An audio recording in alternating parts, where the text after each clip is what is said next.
আজকে অনেক কটা বিষয় নিয়ে আলাপ করা লাগবে, কারণ চারিদিকে মেলা গ্যাঞ্জাম লাগিছে। প্রথম বিষয় নিয়ে আলাপ করি। রুমিন ফারহানা কাছে কোন অভ্যুত্থান বা বিপ্লব 36 দিন বা 1 মাসে হয় না।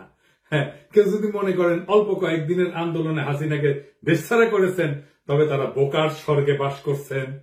শেখ হাসিনার পালানো বিএনপির 16 বছরের আন্দোলনের ফসল গণবিস্ফোরণে শেখ হাসিনা পলায় গেছে। আন্দোলনকারী বিএনপি করেছে, ঈদের পরে আন্দোলন, আর কেউ করেনি।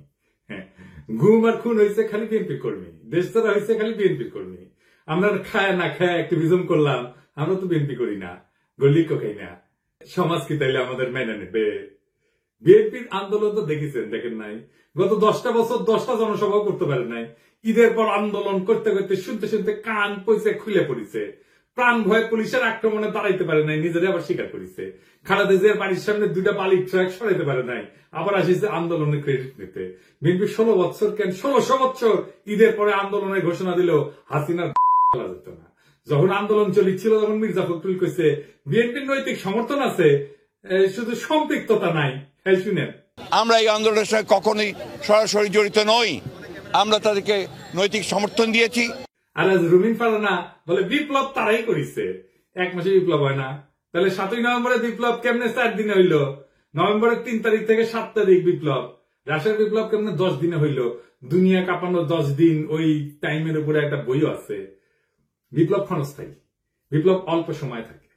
বিপ্লব হইতেছে সেই মহেন্দ্রক্ষণ, একটা মাহদীয় সময়, যখন একটা জনগোষ্ঠী তার জাতীয় আকাঙ্ক্ষার সর্বোচ্চ শিখরটা হুট করে ছুঁয়ে ফেলে, বিদ্যুৎ চমকের মতো বা লাফায় ওঠা ল্যাম্পের শিকার মতো। ওই সময় ওই জাতির উপরে আল্লাহর খেলাফত নাজিল হয়, তখন সেই হয়ে ওঠে দুনিয়ায় খোদার খলিফা, বিপ্লবের নায়ক। আর সেই অসামান্য মুহূর্তটাই বিপ্লব। আমরা ভাগ্যবান, আমরা পুরা জাতি ওই মুহূর্তটায়, ওই মহেন্দ্রক্ষণের নায়ক, যার মধ্যে দিয়ে সৃষ্টিকর্তার পবিত্র ইচ্ছা আমাদের জাতির উপরে নাজিল হয়েছিল। এই জন্য এই শহীদের মৃত্যু নাই, তারা সময় আর কালকে অতিক্রম করে যায়। আমি কইছিলাম খোদা তাআলার দয়া ছাড়া বিপ্লবে বিজয়ী হওয়া যায় না। খোদা তাআলা সাহসের আবাবিল পাখি পাঠান লড়াইয়ের ময়দানে। খোদা তাআলার সাথে জনগণের একটা স্পিরিচুয়াল কানেকশন ছাড়া বিপ্লব সফল হয় না। মহাজীবনের ডাক শোনে সবাই। আপনি রুমিন ফারহানাকে বিএনপি কে খোদা তাআলার জায়গায় বসাইতেছেন? নাউজুবিল্লাহ। বিপ্লবের মালিক সৃষ্টিকর্তা, আপনারা না। আপনি বিপ্লবের নায়ক হইলে আপনি মাইকের সামনে চিল্লাইতেন না। অবশ্য ভুলভাল চিল্লান।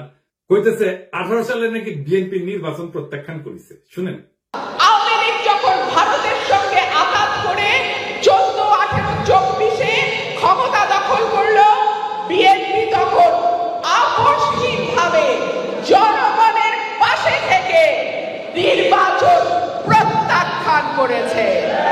ওই নিজেই 2018 সালে সংসদে সংরক্ষিত আসনের এমপি ছিল বিএনপির, হালকা বিএনপি নির্বাচন প্রত্যাখ্যান করছে। কি কয় না কয় তার কোনো ঠিক নাই। শুধু তাই না, 10 কাঠার একটা প্লট চাই আবেদন করেছিল, যে প্লট পাইলে নাকি চিরকৃতজ্ঞ থাকিবে। দেখেন, এটা প্লটের লোক সামলাইতে পারে না, সে আবার বিপ্লব করে। হ্যাঁ, খেল খতম হয়েছে, পয়সা হজম। দরখাস্তটা দেখেন, একবার বলে 2/3 মেজরিটি নিয়ে বিএনপি ক্ষমতায় যাবে। শুনেন, আবার বলে বিএনপি নেতা কর্মীদের কন্ট্রোল করা যাচ্ছে না, কেন্দ্রে জানায় কোনো লাভ হচ্ছে না। শুনেন, বিএনপি নেতা কর্মীদেরকে মাঠ পর্যায়ে কন্ট্রোল করা যাচ্ছে না, চাঁদাবাজির সঙ্গে যুক্ত, জমি দখলের সঙ্গে যুক্ত, টেন্ডারবাজির সঙ্গে যুক্ত। আমার এলাকাতে পদধারী নেতারা কেউ মাটি ভরাট করে নদীর উপরে, জমি দখল করে, আরেক উপজেলায় পদধারী নেতারা মামলা বাণিজ্য করে। তো কন্ট্রোল করা তো যাচ্ছে না। কেন্দ্রে খবর পাঠানো হয়েছে, কেন্দ্র কোনো অ্যাকশন নেয় নাই। তো বুঝছেন তো, বিএনপি ক্ষমতা এসে কি করবি? আচ্ছা, ওরা ছেড়ে দিই, বাচ্চা মেয়ে কি কইতে কি কয় ঠিক নাই, আপনারা ছেড়ে দিয়েন। এবার আসেন বিএনপির অন্যতম প্রধান তরুণ বুদ্ধিজীবী ফাহাম আব্দুল সালাম, ওরা নিয়ে একটু কথা বলি। ফাহাম দেশে গেছিল, আপনারা মনে হয় অনেকেই জানেন যে ফাহাম মির্জা ফখরুল ভাইয়ের মেয়ে জামাই। তো আমি অত্যন্ত পছন্দ করি ফাহামকে ব্যক্তি হিসেবে, ভেরি চার্মিং পার্সোনালিটি। এই ফ্যাসি বিরোধী লড়াইয়ে তার অসামান্য ভূমিকা ছিল। সে আরবান এলিট যুবক তরুণদের এই লড়াইয়ের জন্য তৈরি করছে, সে একাই। আমি ভালো কথা বলে ফেললাম না। হ্যাঁ, বাংলাদেশে কারো সম্পর্কে ভালো কথা বলা খুব মুশকিল। যারা ফাহামকে পছন্দ করেন না তারা গালাগালি করতে পারে, আর যারা ফাহামকে পছন্দ করে তারাও গালাগালি করবে, যে ও আসিছে এবার ফাহামের জনপ্রিয়তা দিয়া তোমার পয়েন্ট বাড়ানোর জন্য, পয়েন্ট খাওয়ার জন্য আসিছে। আর যদি কখনো ফাহাম গ্যাঞ্জাম করে, অ্যান্টি পিপল স্ট্যান্ড নেয়, তখন এসে বলবে দেখেছেন, খুব তো তখন প্রশংসা করেছিলেন। যাই হোক, এটা বলে রাখলাম যে ফাহাম আমার এলাই না, এখন রাজনৈতিক মিত্র না। কারণ ফাহাম বিএনপি যে স্ট্যান্ড নিছে, যেটা আপল করে, সেটা করেও সম্পর্ক রাখা যায় ভিন্ন মতের মানুষের সাথে, কিন্তু ফার্ম সেটা রাখবে না বলে সিদ্ধান্ত নিচ্ছে, এটা কোনো সমস্যা নাই, অ্যাবসলিউটলি ফাইন। ফার্ম সম্পর্কে এত কথা বললাম যে আমাকে তাকে রেফার করে কথা বলতে হবে, সেই জন্য বলে নিলাম আর কি। কারণ সেও বলছিল যে এই লড়াইয়ে যারা ছিল তারা তার ভাই দাদা বলছে, তো সেটা আমার তরফ থেকে এখন এটা বলে না ওটা ভালো। তো ফার্ম দেশে গেল, সেই সময় ছাত্রদের নিয়ে বসেছিল, বলছিল সম্ভবত একটা টিভি শোতে যে ছাত্ররা বিএনপির সাথে অ্যালাই করলে ভালো করবে, এটা তাদের বেটার সিকিউরিটি দিবে। স্বার্থের দিক থেকে তারা যদি বিএনপির সাথে অ্যালাইন করে, আমার মনে হয় যে তাদের ভবিষ্যৎ অন্য অপশন থেকে বেটার। 2 দিন আগেও লিখলো ফার্ম যে আওয়ামী লীগের মিছিল হচ্ছে বড়, এইটা আমরা নাকি একে অন্যকে অপমানিত করছি, তার ফল। হ্যাঁ, মাঝে মাঝে ফার্মের কথা শুনে হাসি। আচ্ছা ফার্ম, বিএনপি কি কাউকে সুরক্ষা দেওয়ার কথা বলা মানায়? আর বিএনপি কি কাউকে সুরক্ষা দিতে পারে? দিছে কখনো? এইসব ক্ষমতা কি বিএনপির আছে না ছিল? ক্ষমতা জিনিসটা কি, সেটা কিভাবে তৈরি হয়? বিএনপির যদি কাউকে সুরক্ষা দেওয়ার হিম্মত থাকতো তাহলে জিয়া তো নিহত হয় না, ইলিয়াস আলী গুম হয় না, সালাউদ্দিন চৌধুরী ফাঁসিতে যায় না, তারেক রহমান নির্বাসনে যায় না, বালুর ট্রাক ফেলা তার খালেদা জিয়াকে আটকাই দিতে পারে না। বিএনপি কি দেশকে আওয়ামী লীগের ফাঁসিবাদের হাত থেকে রক্ষা করতে পারছে? পারে নাই। বাংলাদেশের সবচেয়ে বড় রাজনৈতিক দল হয়েও অগাস্ট বিপ্লবের নেতৃত্ব দিতে পারে নাই। এই বিএনপি আগামীতে ক্ষমতায় যাইতে পারে, কিন্তু ওই ক্ষমতা সে রাখতে পারবে না, কারণ ক্ষমতা বিষয়টাই সে বুঝে না। দেখেন, বিএনপির জন্ম হইতো না 1975-এর 15ই আগস্ট না ঘটলে। সে আগস্ট বিপ্লবীদের রক্ষা করছে বিএনপি করে নাই। মুজিব হত্যা মামলার বিচারে অভিযুক্ত সবাইকে জজ গোলাম রসুল ফায়ারিং স্কোয়াডে গুলি করে মারার মৃত্যুদণ্ডের রায় প্রদান করছিল। যদিও দেশে প্রচলিত সিআরপিসিতে মৃত্যুদণ্ড দণ্ডিতদের ফায়ারিং স্কোয়াডে গুলি করে মারার কোন বিধানই নাই। সংসদে এই অপকর্মের বিরুদ্ধে সেদিন 120টা আসন নিয়েও বিএনপি কোন বিরোধিতা না করে মুখে কুলু পাইতে চুপ করে বসেছিল। তাই বিএনপি কাউকে রক্ষা করতে পারবে না, করবে না, সে ক্ষমতা নেই। বিএনপি ক্ষতি করতে পারবে, সেটাই আসল ক্ষমতা। রক্ষা করতে পারাটা রাজনৈতিক ক্ষমতা না, বরং ক্ষতি করতে পারার হিম্মতটাই রাজনৈতিক ক্ষমতা। আমি এই প্রসঙ্গে বিস্তারিত আলাপ করছি আগের এপিসোডে। আওয়ামী লীগের মিছিল বড় হচ্ছে এই জন্য না যে কেউ কাউকে অপমান করছে আর অভিমানে রাজপথ ছেড়ে দিচ্ছে তাই আওয়ামী লীগ মিছিল করতেছে, না তা না। বাংলাদেশে বিএনপি বা জামাত বা ছাত্রদের এনসিপি গ্রিন সিগন্যাল ছাড়া আওয়ামী লীগের বাপের ক্ষমতা নাই মিছিল করে। আওয়ামী লীগ বিএনপির আশকারা পাইয়া মিছিল করতেছে না, শুধু বিএনপি আওয়ামী লীগের মিছিল করে দিচ্ছে। হ্যাঁ বাহ, বেশ। এইভাবে তারা আওয়ামী লীগকে বাঁচাই রেখে জনগণকে ভয় দেখাইতে চায়। বিএনপি ক্ষমতায় আসার আগেই দলটার নেতা কর্মী এবং তাদের আত্মীয় স্বজনরা আওয়ামী লীগের রাজনৈতিক স্বার্থ রক্ষার জন্য কতটা মরিয়া হয়ে উঠছে এ খবর পড়লেই সেটা বুঝতে পারবেন। আওয়ামী লীগকে যারা রুখে দিতে পারবে তারাই আগামী বাংলাদেশের নেতা হবে। বিএনপি রুখতে না চাইলে তো মাঠ ফাঁকা থাকবে না। বিএনপি প্রাণ ভয়ে রাজপথে 28 অক্টোবর দাঁড়াইতে পারে নাই, তার জন্য কি বর্ষা বিপ্লব থেমেছিল? ছিল না। ফার্মের কন্ট্রাডিকশন গুলো আমি আলাপ করি না, চাইলে করা যায়। ফার্ম কইতেছে 71 একটা রেড লাইন, এই রেড লাইন ক্রস করলে বাংলাদেশের রাজনীতি করা যাবে না। এই জন্য নাকি জামাত মেইনস্ট্রিম হইতে পারে নাই। আজিব বাত। বিএনপি কি 71-কে ওন করে? সে নিজে কি ফার্মকে নিজে বাঙালি জাতীয়তাবাদকে ওন করে? ফার্ম তো নিজেই নিজেকে হিন্দুস্তানি মুসলমান বলছে। দেখেন, আমি নিজেকে বাঙালি মনে করি না, আমি নিজেকে হিন্দুস্তানি মুসলমান মনে করি। ফার্ম কি ধর্ম নিরপেক্ষতা মানে? সে কি সমাজতন্ত্র মানে? সে নিজেই কমিউনিস্টকে দান্দিক বলে। সেই বাকশাল চায়, আবার ইউরোপিয়ান এনলাইটমেন্ট চায়। দান্দিক বোকাচোদা আর কি। তাইলে ফার্মের 71টা আসলে কি? ফার্মের ন্যারেটিভ কি 71-এর? আমি আসলে জানতে চাই। এবার আসেন বিএনপির 31 দফা নিয়ে আলাপ করি। আমি 31 দফার এক এক দফা নিয়ে সারা ভাবে আলাপ করেছি, আপনারা দেখছেন। আলাপ একবারে যদি করতাম আগ্রহ ধরে রাখতে পারতেন না। তো বিএনপির কিছু কইতে ইচ্ছা করে না, এটা বেকুব ভর্তি দল, এরা নিজেদের দুর্বলতা কখনো বুঝতে পারে নাই। যেহেতু অ্যান্টি আওয়ামী লীগ সকলের কাজের সুফল পাইছিল, তাই তারা ভাবে নাই নিজের ইন্টেলেকচুয়াল অ্যাসেট গড়ে তুলতে হবে। এখন পরিচয় গাড্ডায় আওয়ামী আমলের কোন ন্যারেটিভ তৈরি করতে পারে নাই, একটাও না। আপনি দেখাতে পারবেন না একটা ন্যারেটিভ তৈরি করছে, নিজেদেরকে রক্ষা করতে পারেনি ন্যারেটিভ তৈরি করে। আর এইটা যে তাদের দুর্বলতা, এটা কোনোদিন খতায় দেখেনি। গারবেলি করে মাস্তানি হয়, রাজনীতি হয় না। রাজনীতি সিরিয়াস বিষয়, ক্ষমতা মাফিয়াদেরও থাকে। যাই হোক, আজকে 2টা দফা নিয়ে আলাপ করবো বিএনপির 31 দফা। তার আগে কয়ে নেই, রাজনৈতিক দফার সংখ্যা কম হইতে হয়। আমি চ্যালেঞ্জ দিয়ে বলতে পারি, বিএনপি স্ট্যান্ডিং কমিটি প্রত্যেককে আলাদা করিয়া 31 দফা লিখতে বলেন, পারবে না, একজনও লিখতে পারবে না 31টা দফা। আপনি বিএনপির কর্মী হন, নেতা হন, নিজে লেখেন, এটা এপিসোড বফ করে নিজে লেখেন, পারবেন না। আমি চ্যালেঞ্জ দিলাম, পারবেন না। আপনি নিজে যার রাজনীতি করাটাই কাজ, যে পারেন না নিজের দফাটা নিজে লিখতে, মনে রাখতে। পাবলিকের বাপের ধন কি সাপে খাইছে যে সে মনে রাখবে? তা ঠেকা পড়ছে। আসেন দেখি রাজনৈতিক কর্মসূচি অল্প দফায় কেন হইতে হয় সেটা একটু আলোক করি। এক নম্বর কারণ সহজবোধ্যতা। অল্প দফা থাকলে জনগণ সহজে বুঝতে পারে কি দাবি করা হচ্ছে। বেশি দফা থাকলে মেসেজ জটিল হয়ে যায়, সেই জন্য সাধারণ মানুষের মনোযোগ হারানোর ঝুঁকি বাড়ে। 2 নম্বর, মোবিলাইজেশন সহজ হয়। কম দফা মানে একটা বা দুইটা মূল দাবির পিছনে জনগণ জোরালো ভাবে ঐক্যবদ্ধ হইতে পারে, আন্দোলনের শক্তি বাড়ে। 3 নম্বর, কৌশলগত চাপ সৃষ্টি করা যায়। সরকার বা বিরোধী শক্তির উপর চাপ তৈরি করার জন্য স্পষ্ট এবং নির্দিষ্ট দাবি থাকা জরুরি। বেশি দাবি দিলে কোনো দাবি নিয়ে সুনির্দিষ্টভাবে চাপ তৈরি করা যায় না। গতি বজায় রাখা। কম দফার কর্মসূচি আন্দোলনের গতি এবং ফোকাস বজায় রাখে। লম্বা তালিকা মানে প্রত্যেকটা বিষয় আলাদা করে ব্যাখ্যা লাগবে, যা সময় ক্ষেপণ করে। 5 নম্বর হইতেছে সংবাদ মাধ্যমে সহজে প্রচার। মিডিয়া ছোট স্পষ্ট বার্তা প্রচার করতে পছন্দ করে। অল্প দফায় আন্দোলন সহজে শিরোনাম হয়। আমি এটা বললাম আন্দোলন এই কারণে, কারণ তারা কিন্তু 31 দফা আন্দোলনের সময় করছে, বিপ্লবের পরে করে নাই। সেজন্য আন্দোলনের কথা বললাম। আমাদের সফল আন্দোলনগুলো দেখেন, রাষ্ট্রভাষা বাংলা চাই, 6 দফা। এরশাদ বিরোধী আন্দোলনের 1 দফা, 1 দফা 1 দাবি, এরশাদ তুই কবে যাবি। হাসিনা খাতা আন্দোলনের 1 দফা। এমনকি বিএনপি যে 4 দলীয় জোটের 5 দফা ছিল 2001 সালের নির্বাচনে, দুর্নীতিমুক্ত প্রশাসন, সুশাসন, আইন শৃঙ্খলা উন্নয়ন, এই সমস্ত। তারপরে দফা বাড়তে থাকে। 2018 সালে বিএনপির ঐক্যফ্রন্টের দফা হয় 7 দফা আর 11টা লক্ষ্য। এই হইতেছে বাম ইনফ্লুয়েন্স। দাবি ঢুকাইতে দিতে হবে 23 মানুষ পড়লো কিনা শুনলো কিনা ভাবাভাবি নেই।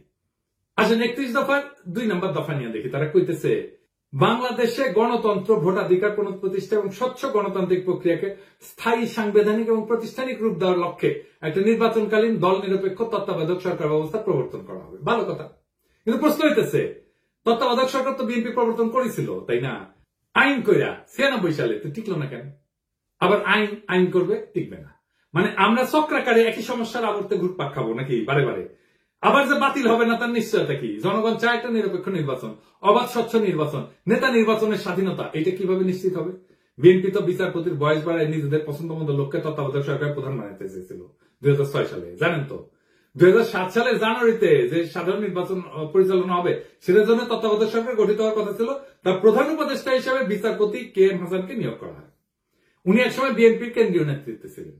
তৎকালীন আওয়ামী লীগের মতে KM হাসান যাতে তত্ত্বাবধায়ক সরকারের প্রধান উপদেষ্টা হইতে পারে সেই জন্য বিএনপি সংবিধান সংশোধন করে বিচারপতির অবসর গ্রহণের বয়সসীমা বাড়াই দিছিল। গ্যাঞ্জাম বাঁধে এই নিয়ে, আবার গ্যাঞ্জাম বাঁধবে। এই দফা দিয়ে কি অবাধ সুষ্ঠু নির্বাচন করা যাবে? যাবে না। নিশ্চিত করা যাবে? যাবে না। এমনকি এই সিস্টেম টিকবে না, আগেও টেকে নাই। তাইলে এই দফা কি চিন্তা ভাবনা কইরা বানাইছে? আচ্ছা, 4 নম্বর দাবিতে কি বলিছে? পরপর 2 টার্মের অতিরিক্ত কেউ প্রধানমন্ত্রীর দায়িত্ব পালন করতে পারবে না। ভালো কথা, খুবই ভালো কথা। কি মনে হয় এটা পইরা?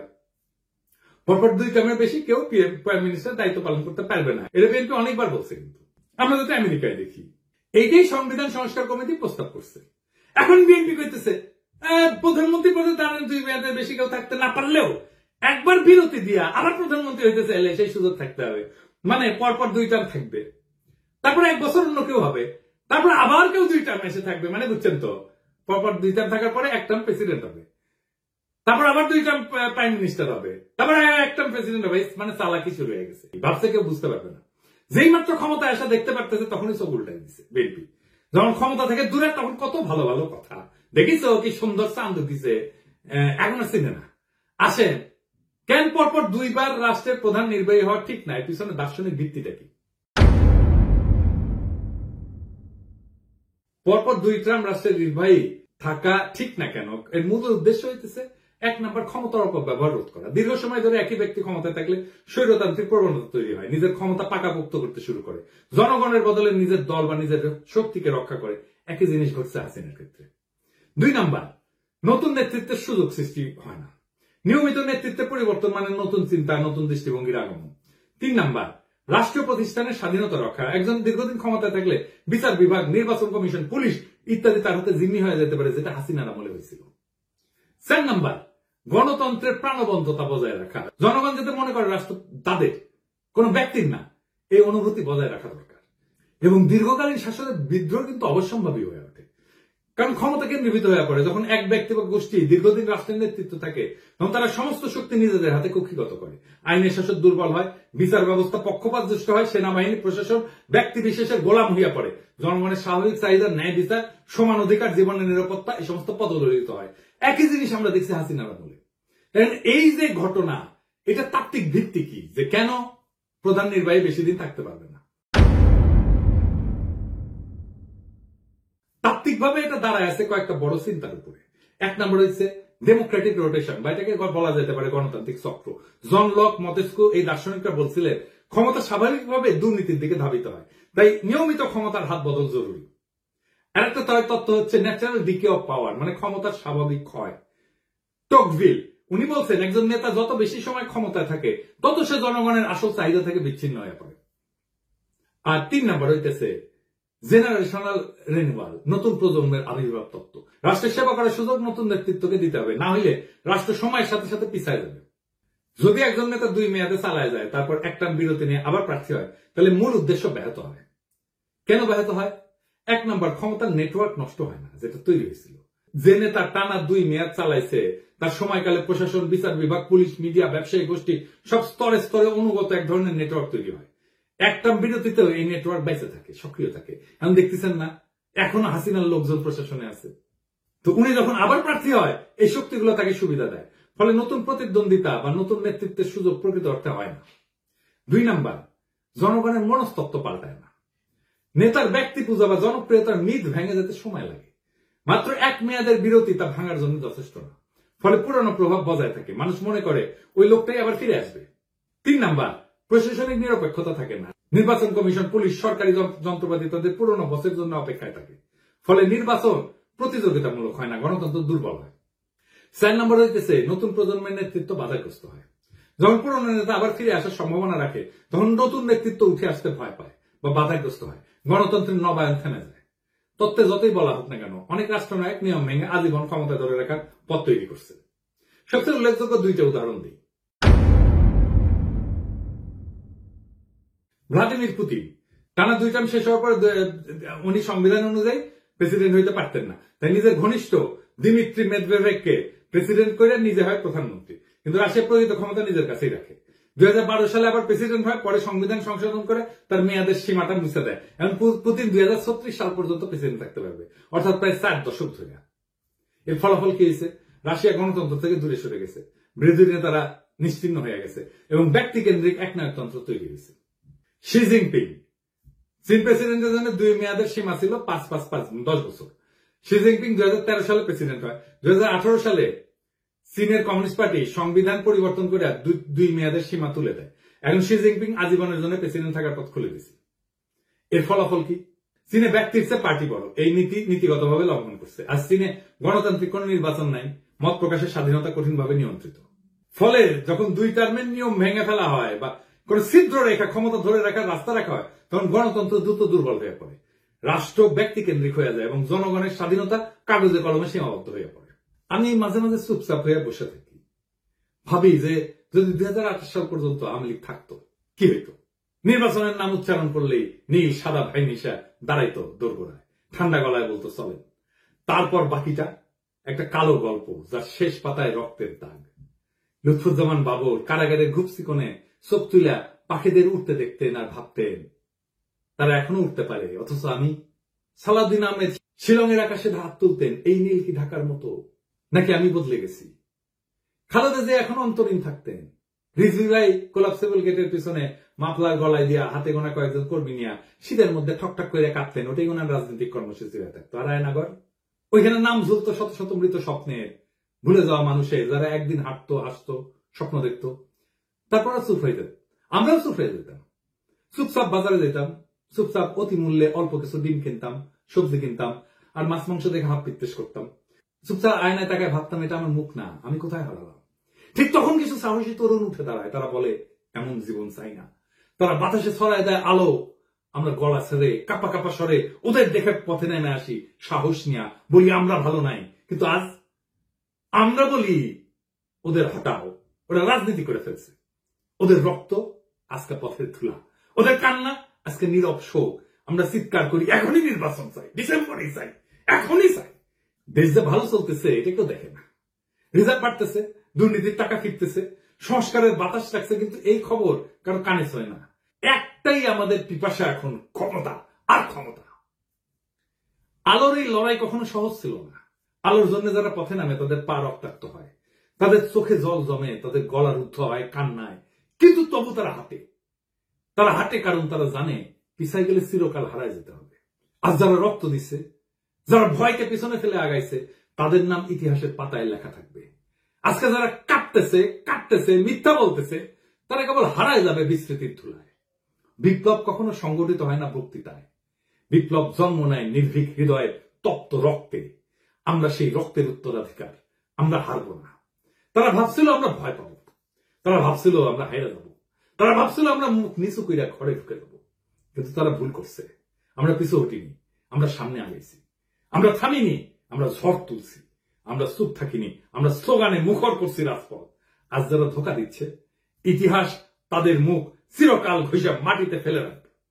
আজ যারা দাঁড়াইছে, ইতিহাস তাদের মাথায় তুলে নেবে। আজ আকাশ ভেঙে পড়ুক, সমুদ্র ফেটে যাক, আমরা পিছু হটবো না। আমাদের জয় হবে ইনশাআল্লাহ। ইনকিলাব জিন্দাবাদ।